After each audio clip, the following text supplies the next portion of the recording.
Hello, welcome to CLSB Politics. Sean Briscoe speaking.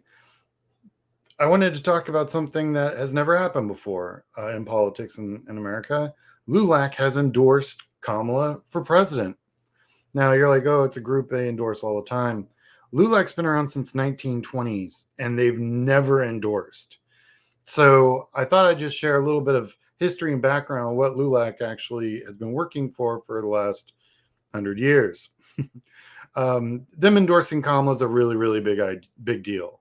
Like I said, they started in February 17, 1929, and they're mostly made back then. They were mostly made up of the upper social economic part of the Mexican American community here in Texas.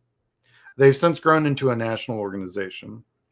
After World War One, the economy sharply increased, and this created new job opportunities for Mexican Americans. They mostly focused on immigrants and immigrant workers and the quality of life that those workers were afforded. They really focused on, housing, education, things of that nature. This is all pre-World War II.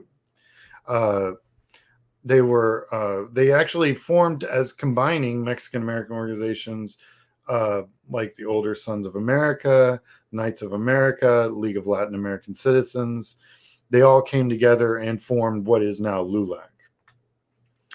Post-World War II, they really started focusing on what it means to be equal.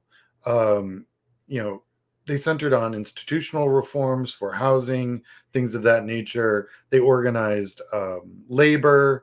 They really worked to try and improve the livelihoods of Mexican Americans in the United States. The first thing they ran into, the first problems they had to deal with, of course, was widespread racism, discrimination, and they tried to desegregate the schools in Texas. I read a whole bunch on this actually, and they were like one teacher for every 50 kids in a dirt floor school with no books. I mean, it was bad. They worked really hard to address some of those forms. They worked with a lot of the GI groups that came back from World War II. They ran for office. They worked on state boards of education, trying to desegregate and lift up their community. During the 60s and 70s, they doubled down on housing. They would go to those communities. They wouldn't have no running water or operating sewage. They have trash and lack of maintenance and flooding and leaking roofs and just about everything else you can imagine. They went and started trying to work for civil rights, saying, hey, you can't treat migrants like this. They're human beings. They got a lot of human rights issues, and they really tried to work to lift up their community. Some of the things that they ran into, this is their reporting, and keep in mind, if they weren't reporting it, nobody was going to report it. LULAC reported, poor lighting, bathing and washing facilities were non-existent or very primitive, open area outhouses, no sewage disposal, dirt floors. They found people were sick with dysentery and diarrhea and all of the diseases that come with that, pink eye and other diseases they just weren't even able to identify. I mean, yeah, it's pretty nuts. LULAC needed to be well known because they're an activist group that is still alive and well today, working with civil liberties. I've gone to many of their meetings here in Dallas, and they work with the federal government and local communities to try and create equal citizenship for everyone.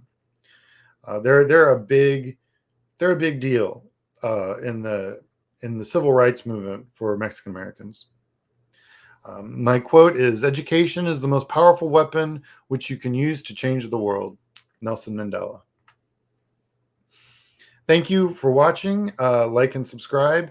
If you wish to support this channel and all the work I'm doing, feel free to send $5 or $10 or whatever to the PayPal for the channel, which is CLSB Politics. Have a good day.